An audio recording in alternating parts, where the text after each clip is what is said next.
Got a walk-through Wednesday edition of Birds 365 here on the JAKIB Media YouTube channel. Jody McDonald, John McMullen, and Mike Gill, a weekly contributor here for us, who is popular on the stream. Mike, I know you see him when you come on. Sometimes after you're over and done with, they're Mike Gill fans here on the stream. I'm going to try and change that. Mike Gill of the Sports Bash on 97.3 ESPN Radio. ESPN, the outlet that continues to put out analytical ratings that say the Dallas Cowboys have the best chance to win the Super Bowl this year, not the Philadelphia Eagles. So, Mr. on ESPN Radio, your thoughts on the Power Football Index of ESPN? I don't think Mike's involved with that. No. I'll let Mike talk for himself. No, I'm like guilty by association here. Yes. We are just an affiliate. We are not owned and operated by ESPN. Yeah, I mean, look, I know a lot of people watching this show can relate to any outlet that puts out these percentages. You're watching a game and it's like there's a 93% chance so-and-so is going to win.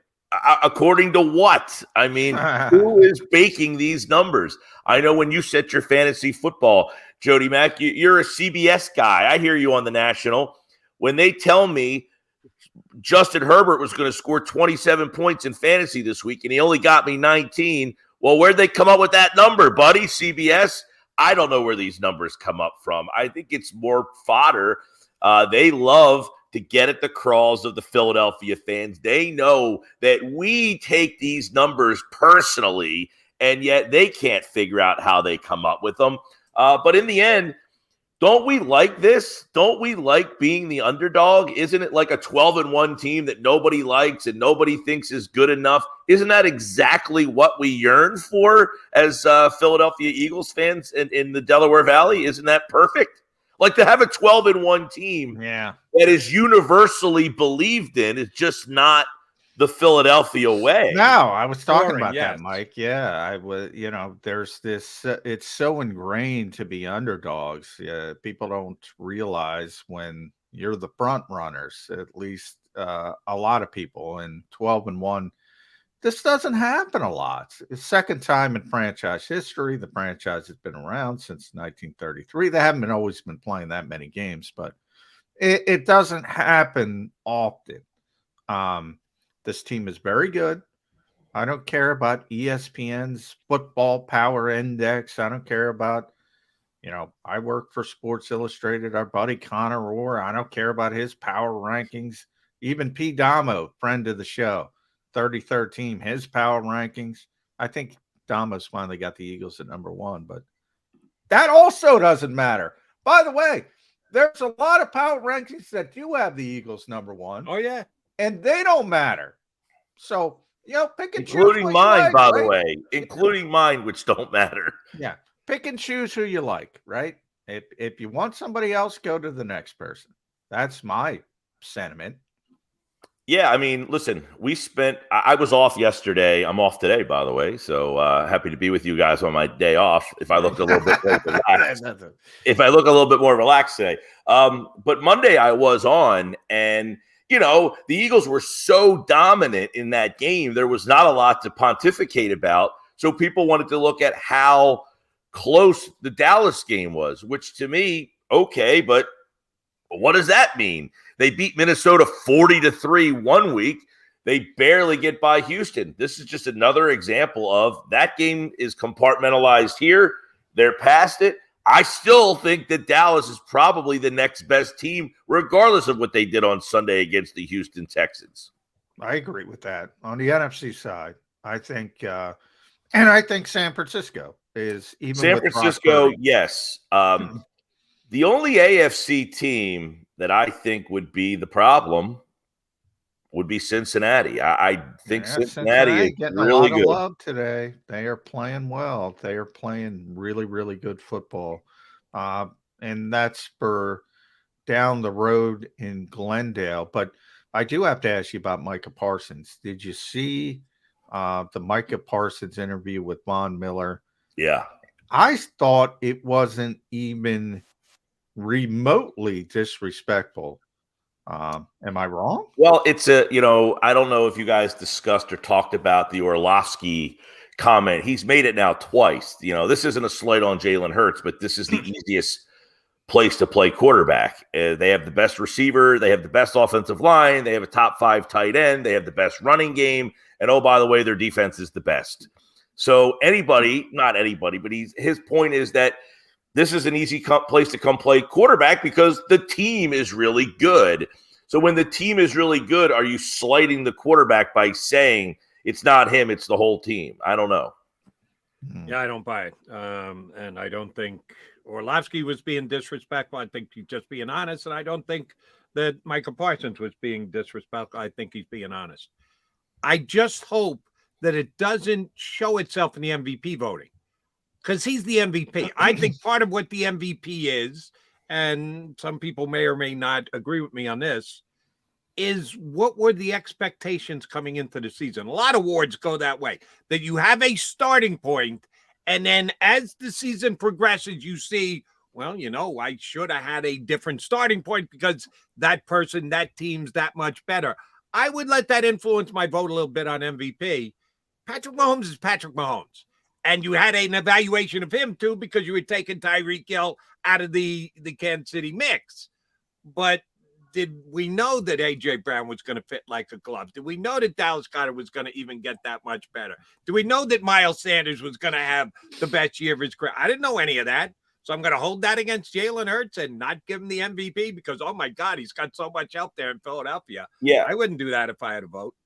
Yeah, it's hard because, it was brought up on Monday on our show, which is, okay, if you took A.J. Brown off this offense, is Jalen Hurts still having an MVP season? I don't know. My answer would probably be probably not. That doesn't mean the team wouldn't be good. They went to the playoffs without A.J. Brown last year, but as you took Tyreek Hill away from Patrick Mahomes, and he is still highly considered as an MVP. My opinion has been for a long time this year that team is not all that good without Patrick Mahomes. I mean, I would say all that good. They're probably about 500. They're starting to run the ball better now that Pacheco is their guy. Their defense is terrible. They don't have a top flight. Now, I know you bring up the tight end Kelsey, who's great, but they don't have that deep threat, that guy that can stretch the field. All of those things point towards Mahomes, but I think the way the Eagles are playing, that the fact that they just keep winning, and that at most of these wins, he is at the height of why they're winning these games, would make him one of the most unconventional MVP of all time, and probably deserving so. But to go back to is it the team? Is it him? I think it's a combination of he is playing so well within this team. But if you took Brown away from him, I don't know. Do we see a guy similar to last year?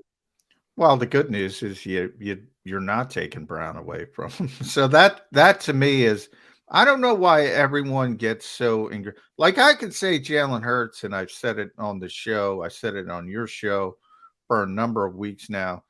He's the MVP. That is not. Well, it's weird, John. John, last week, he has 217 yards, I think, and 2 touchdowns. That's not an MVP numeric game. Yeah. Well, to some people. But if you bring in the rushing and the 3 touchdowns, and remember, he's not playing in the fourth quarter for not the whole fourth quarter, but some of the fourth quarter because of another blowout. So that factors into it as well. But I mean, to me, it's not mutually exclusive to say Jalen Hurts is the MVP and Patrick Mahomes. If they were in the same situation, the same exact situation, Patrick Mahomes is going to be better. Common sense to me. He's the best quarterback in football. What's most positive about Jalen Hurts' development is that, as I said to our earlier guest, Mike Tanier, that list has gotten much smaller, though. The Patrick Mahomes, you can argue that, Josh Allen, Joe Burrow, maybe, whatever, whoever you want to throw out there. Before the season started, Mike, we were talking, is Jalen Hurts a top 15 quarterback, top half of the league quarterback? Could he ever get to be top 10? Yeah, he's top 10. Easy. He lapped everybody. Yeah. That's the key part. Not that he's better than Patrick Mahomes. See, the difference is last year, this is what was in my head on Monday was, okay, is he making similar plays? And this was my thought at the beginning of the year. People said, are they going to throw more? I said, I don't think they're going to throw more. It's just when they throw, the result will be better because they have better guys. So if you throw the ball last year and you're throwing the ball to Jalen Reagor, he's probably not making the play that A.J. Brown's making. He's not making Quez Watkins is now, Devonta Smith is now the second guy. So plays last year that you asked him to make, maybe he wasn't making because he had a better defender on him. But now this year he is, and the result of those plays are better. So was Hurts more accurate this year? Probably. Does he have better decision-making? Probably. But maybe he was making some of these same plays last year, but the result wasn't as good because the talent wasn't as good. So it's hard to evaluate how much of a leap he has made in terms of decision-making, accuracy, arm strength, all of those quarterback intangibles, because the guys making the plays for him are so much better. I mean, A.J. Brown goes up and just takes balls from guys. They didn't have a guy doing that last year. So how many of those plays did he not get a touchdown on or get a big play on because he didn't have that guy helping him there? Yeah, I think the Eagles are making plays above and beyond A.J. Brown. He's the final piece, the domino that got it all going, but the other guys are making plays. No, I'm saying, but last year, like I said, Smith is now making more plays because he has less attention. He couldn't make the same plays last year because he had more attention, and now everybody has less attention. So Brown has. So you're thinking A.J. Brown should be the MVP of the league? No, well, that's never going to happen. I mean, Tyreek Hill's numbers are ridiculous if we look at those things. But wide receiver isn't going to be an MVP. But they can certainly, like Tua. If you watch him play Monday night, he has no business being in the Hall of terrible. God, don't disrespect Tua to Jody, though. You're going to be Micah Parsons. I'm saying, no. I'm not afraid to admit when something he was terrible. Doesn't match up with what I've been saying. Yeah. Tua was god awful Sunday night. He was terrible Monday night, but he's in the MVP fringe. Well, he was. Right. I'm saying not after that performance. But he was in the fringe because he has Tyreek Hill. So those things matter. Like if you took Tyreek Hill off that team, what is Tua? I don't know. I don't know that he's he's not in the MVP conversation. So then do we put wide receivers in the conversation? If you're saying you have to look at every quarterback through the lens of who have they added as a star receiver, then why not just give the receivers the MVP instead of the quarterback? That's why you have Offensive Player of the Year, and it's going to be probably Jefferson or Hill. I'm not adverse to that, but I can't. I mean, Jerry Rice had a year like what Tyreek Hill was on, like Jerry Rice paces as of like a couple of weeks ago. I don't think he's still on that pace, and Jerry Rice didn't win the MVP. I mean, so they're just not voting for MVPs, but those guys have a huge factor in somebody being an MVP candidate. There's no question about that. But I don't know. I guess I don't know why it's insulting. You know, everybody in football, you go into every locker room, you talk, every coach, they say the same thing. It's the ultimate team game. It's the ultimate team game. You got to have the Eagles have a great team. They have a great offensive line. They have A.J. Brown, Devonta Smith, Dallas Goedert's going to be back, Miles Sanders, who Micah Parsons is championing. I was going to say, John, you're sounding a lot like Micah Parsons in describing the Eagles. Which is why I don't think it's disrespectful at all. That's the whole point. And Jalen Hurts is a big part of it. He's the leader. He's the on-field leader. Well, look at guys like Tom Brady, for example. Tom Brady was really, really, really, really good. And then he got Randy Moss, and he was really good. I mean, he threw 50 touchdowns because he had Randy Moss. He didn't throw 50 touchdowns without Randy Moss, but nobody said Tom Brady stunk. It's just that he was that much better with Randy Moss. I mean, Donovan McNabb, okay, a lot of people didn't like McNabb or whatever. He had terrible receivers, and then he got Terrell Owens, and he was the best quarterback in the league. I mean, so those guys are very, very helpful. Like, McNabb was not the most accurate guy. He was a 58% passer. And then voila, he got Terrell Owens and he was over 60%. You know why? Because Owens caught everything. Those guys make your margin of error is less when the catch radius is more. And that's why, all these guys around the league, you give them one of those guys and it's like, look at what's going on right now. Do we think Aaron Rodgers can't play? Or does he have the three of us to throw to right now? Yeah, I'm with you. I remember watching the Minnesota Buffalo game. Remember how crazy that game was? And I think it was a 4th and 19. Yeah, and I'm sitting to myself watching the game, and I'm saying, well, you got to throw it up and say, just throw it to Jefferson and see if he can make a play. And he made an Odell Beckham play, except it was better than Odell Beckham. And they go on to win the game. Yeah, I mean, it's not an insult to say it's funny to me if Micah Parsons would say it's all Jalen Hurts. It's all Jalen Hurts. Everything else, the offensive line is overrated. A.J. Brown's not all that. Eagles fans would be incensed. Right. I everybody else. Yeah. Oh, they have a great offense. So infrequently do we see a situation like Green Bay where there's a great quarterback and the team's not good. Generally, the quarterback is on a team that's good. And that, when you have the best quarterback, those teams at least make the playoffs. Like they're 9-7 or 10-7 or whatever record you want to be mediocre. What's mediocre in today's game now? It was 17 games. Is it 10-7? Is it 9-8? But Aaron Rodgers, like when you have a quarterback that's the best and their team is not that good, generally the quarterback is good enough to take that team to mediocrity. Yeah. Right. He would elevate a bad team and or an average team and make them good. And this is a rare instance where they have the best quarterback and the worst team.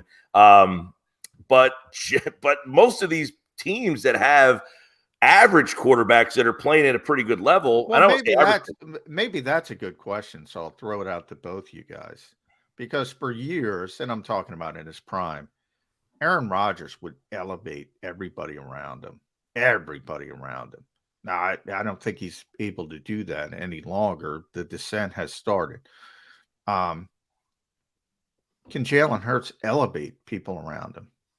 That to me is an interesting question. I don't know if we know the answer. What do you guys think? Yeah, I think it's still to be determined. I'm not going to say can't. But I'm going to say to this point, I can't point to an individual and go, oh, that guy's gotten better because he's playing with Jalen Hurts. Just hasn't happened. He's had 2 years in the league, so you need some time it's still early to be able to evaluate that. But are we already there? I'm saying, so you're not there saying he's elevating. Well, part of that is, guys, I think anyway, maybe you guys disagree, is he doesn't have to elevate anybody. When they're not doing X, they go to Y, and they're good at that. They have the best offensive line in the league. He has all day to throw. He can. Somebody texted into my show the other day and made a great point. When the team tries to take away something, they do something else. And when they try to take that away, they go back to that. So many teams can't go back and forth. They can't run the ball one week and pass the ball next. We always talk about identities in football. Identities. You got to have an identity. What's your identity offensively? The Eagles don't need one because they can do whatever the hell they want, which I think is even better. Sure, now, right. Tony, our producer brings up a good point. I want to throw this out there real quick. He says Miles Sanders has gotten much better because of Hurts. Fair? Unfair? I don't buy that. Who said that? Tone, our producer. Oh, Miles Sanders has gotten better. Well, better. I think so. He's elevated Miles Sanders. I think that they just used him more. Like they've utilized him better. I don't know that he's gotten better. He was really good before. We kept saying they're not using him enough. What I think, like you could look at A.J. Brown and say he's better here than he was in Tennessee, right? Is he though? He's pretty good in Tennessee. He's not this good. He made Ryan Tannehill look a hell of a lot better. He had 1,000 yards for 2 years. He would have had 1,000 for 3 years. Did Tannehill hold him back? Yeah. Oh, yeah. So could he have been better? So is Hurts elevating A.J. Brown to an even better level.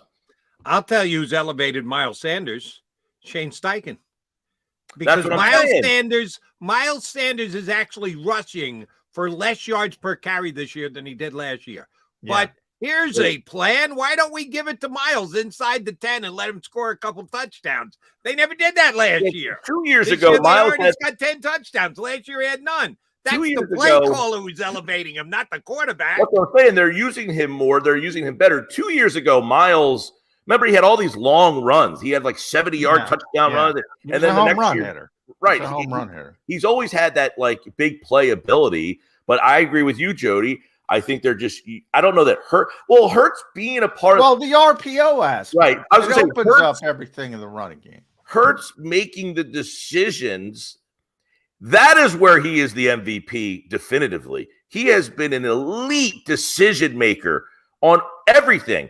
Ryan Clark, I'll give ESPN's Ryan Clark credit on this. He has said this the other day. He said, the guy has not had a bad game or a bad series or a bad anything almost the entire season. He makes the right decision probably 98% of the plays this year. He makes the right decision of give it to Miles, take it myself, throw the ball, throw it to the right guy. I mean, he has so many things he needs to process in the moment, and he processes it right almost every single time. Yeah, but hold on. Yeah.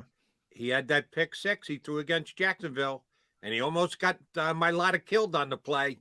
That's it. That's every single time. One play in 13 games is the only thing that I could tie to. Well, what were you thinking on that one, Jalen?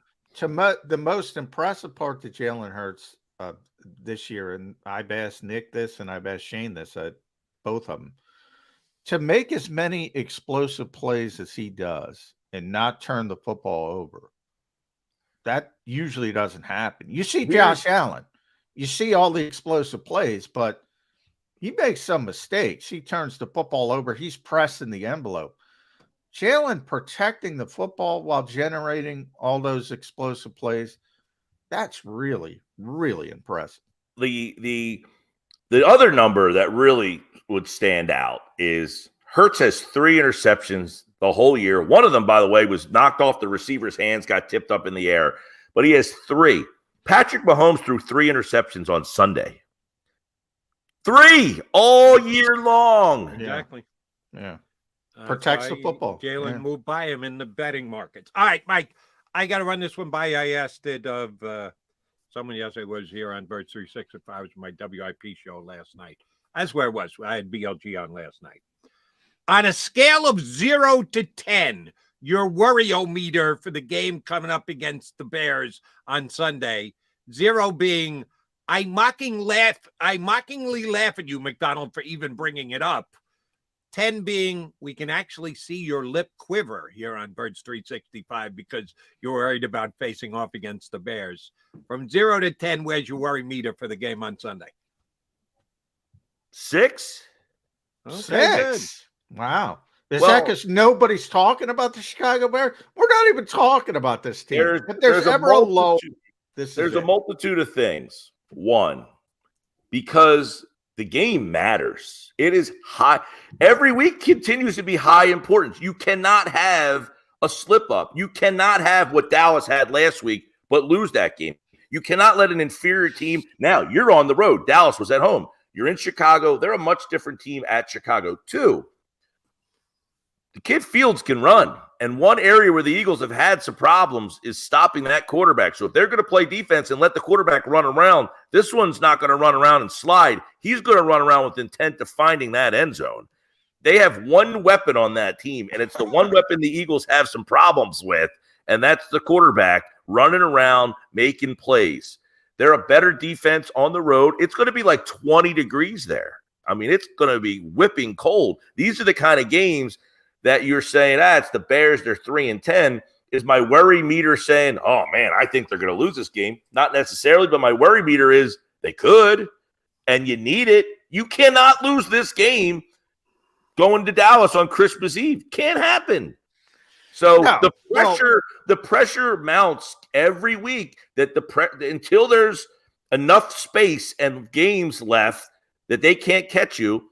They're keeping the pressure on. Minnesota losing last week took a little of the thing, but this is about the division. This isn't about Minnesota right now. You've got to win this division, and to do so, you've got to win this game against Chicago.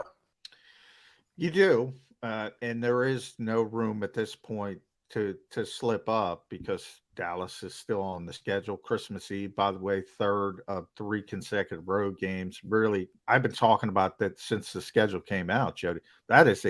Jody knows that is a difficult spot. I've been talking about it. Sirianni won like his last 10 road games or something like that. Well, I joke since Shane Steichen took over the play calling in the Chargers game last year.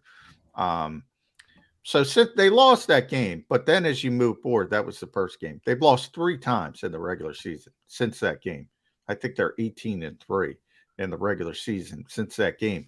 And one, they didn't even try to win, which was the game late last season. So throw that out, and they're 18-2. That's how good this team has been. Chicago stinks. They have no talent. Pro Football Focus rates 13 different categories. 32nd in the league, Houston Texans, the team Dallas struggled with. 31 in the league, Chicago. That was a nice Bears. shot. 31, Chicago Bears. Very similar to the Giants, who I think are 30th, by the way. They just don't have enough horses. So even if the Eagles have a lull, even if they play poorly for a quarter, 2 quarters, this team just can't beat them. And that's what's most impressive about the Eagles to me. I've been looking for these lulls. I've been looking for these trap games. They don't fall into them. It's amazing. Yeah, this is not a Washington situation. Washington has some talent. They have McLaurin. Especially defensively. Yeah, they've got a great defense, and McLaurin can stretch the field. They can make plays with the receivers, the run game. The Giants can't make a play down the field. They just can't. The Bears, they can't make a play down the field. So I agree in that nature. Let me ask you guys a quick question about this. We talked about this on Monday. I don't know if you brought this up. If Philly wins this week and then beats Dallas, there's a potential that they could play the Saints. The Giants have a bye week. Do they play guys? I mean, what happens in that? Right. Oh, we've been talking about it for weeks now here on Birds 365. Right. Yeah. We know the Eagles' tendency is to pull the oars in from the boat. It's like a glorified preseason situation where that first playoff game potentially against Dallas, you wouldn't have had a meaningful game. Not potentially against Dallas, most likely against Dallas. You would not have had a meaningful snap in 3 weeks? Yeah, I don't think you can sit everybody. You have to play some guy. You have to keep everybody sharp. You can't have the extra, essentially, all that bye week time. You have to play guys and keep them sharp.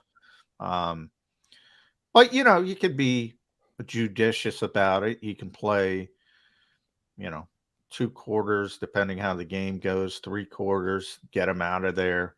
They've been doing that recently anyway because of blowout games. So, I think you have to now week 18.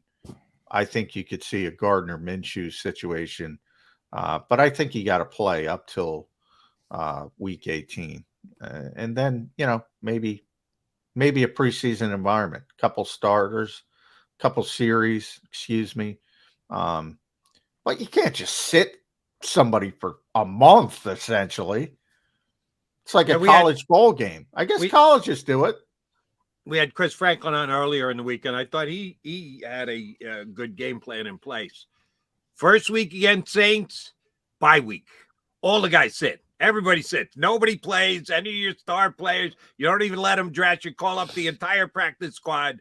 Second week against Dallas, you treat it as a preseason game. What used to be the third preseason game of the 4 preseason regular season, 3 quarters worth.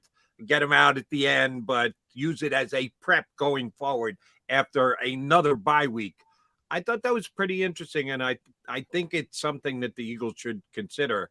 That, you want to shut them all down for 1 week, fine, but that next week has to be almost regular season-like.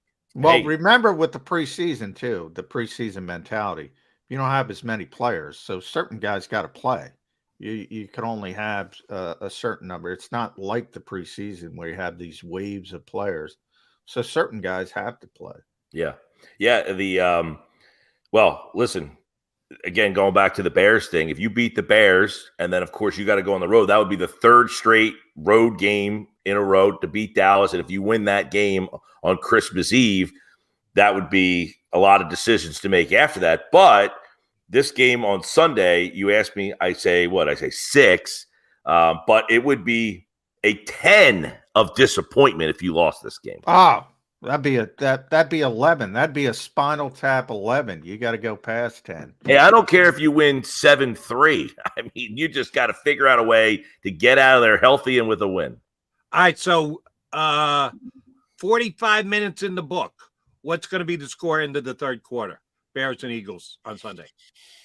I think it's going to be closer than because it's cold and it's nasty and the running. I would say 20-6. Okay, well, that's if you're up 20-6, that's comfortable.